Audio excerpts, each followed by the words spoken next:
One of the best backpacking trails in Pennsylvania is definitely Old Loggers Path. Now, I hiked this Three, trail last two, summer in July, one, and it's start. easily one of the best trails I've hiked in the entire East Coast. It's located in north central Pennsylvania and is around 45 miles from Williamsport, 210 miles from New York City, and 180 miles from Philadelphia in the Loyalsock State Forest. The trail is also near the very popular World State Park and the Loyalsock Trail. Old Loggers Path is a loop trail that is around 27.1 miles long and offers plenty of scenic vistas, water sources, and beautiful forests for those who hike it. The trail takes an average of 2 nights and 3 days to complete and has an elevation gain of 3,805 feet over its course. Overall, I would say the trail is of moderate rating and can be completed by most people who are in decent shape. The trail is especially great place for beginner hikers or backpackers, and it is truly a gem of a trail and should definitely be hiked by you in the future. The area of land that this trail is on, which is the Loyalsock State Forest, used to be owned by a series of lumber companies. Originally, the Union Tanning Company owned the land, followed by the Central Pennsylvania Lumber Company. From the aggressive deforestation of the area, all the land in this area was largely clear-cut by the early 1900s. In the year 1905, a lumber mill in town called Mayston was founded by Charles W. Soames. Two railroads, the Susquehanna and New York Railroad and the Susquehanna and Eagles Mere Railroad, were built to the town to export lumber from the area. Following the expiration of his contract with the Union Tanning Company in 1917, Soames sold the town, mill, and railroads to the Central Pennsylvania Lumber Company, which kept logging operations running in the area until September of 1930. Following the halting of lumber operations, the town of Mayston was pretty much abandoned and many of the houses were destroyed. With the rise of the Civilian Conservation Corps after the Great Depression, a Civilian Conservation Corps camp was set up in the town in 1933 and was active till 1941. The workers of this camp built around 30 miles of roads in the area and some 40 miles of trails, which now make up some of Old Loggers Path. Following the expiration of the camp in Mayston, the last family left town in 1941, leaving it completely abandoned. Shortly after World War II, Old Loggers Path was officially established and consisted of trails created by the Civilian Conservation Corps, old railroad grades, and old logging roads.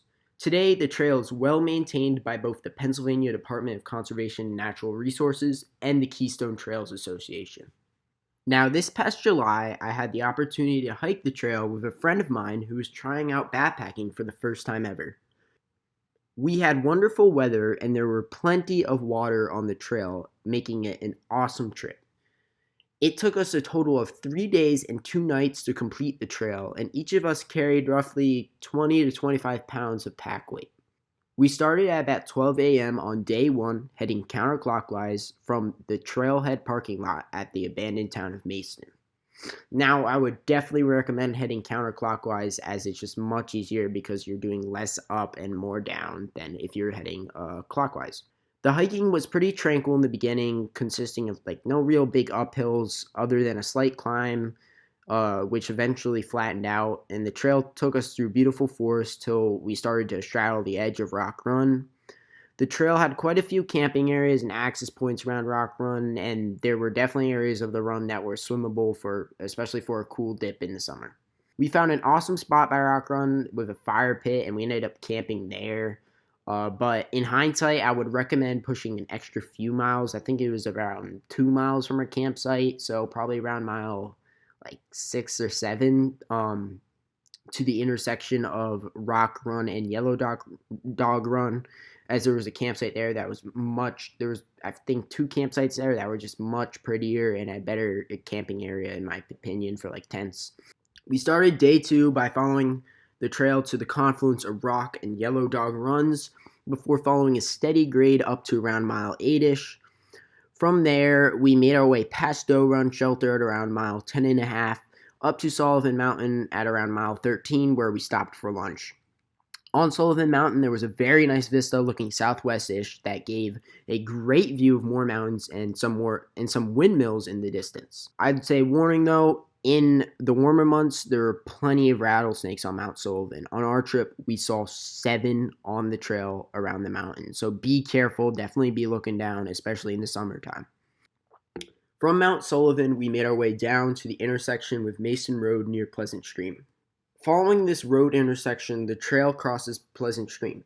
Now, warning, Pleasant Stream can be dangerous to cross when the water levels are high, so be sure to check the recent weather forecast.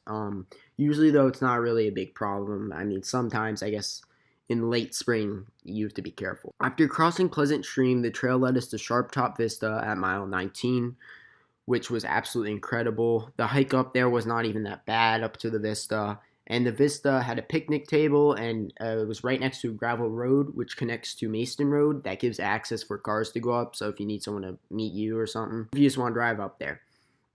Be warned, though, there is no camping allowed on the Vista. I think it's because of the road, so yeah, don't plan on camping there.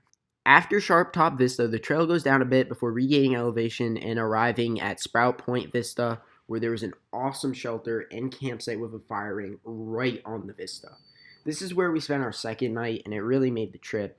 The stars were amazing that second night, and the view was just awesome. The view was awesome, and it was probably the best view of the trip, along with Sharp Top Vista and Mount Sullivan. Next morning, we hiked down from the Vista and followed a relatively flat trail back through the abandoned town of Mason to our starting point, the Mason parking lot. Now, overall, I would give this trail an A+ rating just because it's awesome. For Pennsylvania, it really is. It wasn't too hard. The elevation, I mean, 3,800 feet, that's not too bad. So it wasn't super hard, and there are a ton of views, tons of camping spots. I mean, like, I'd say at least 15 camping spots. So, and really, the forest was beautiful. I mean, it really was. There was not a boring mile of that trail.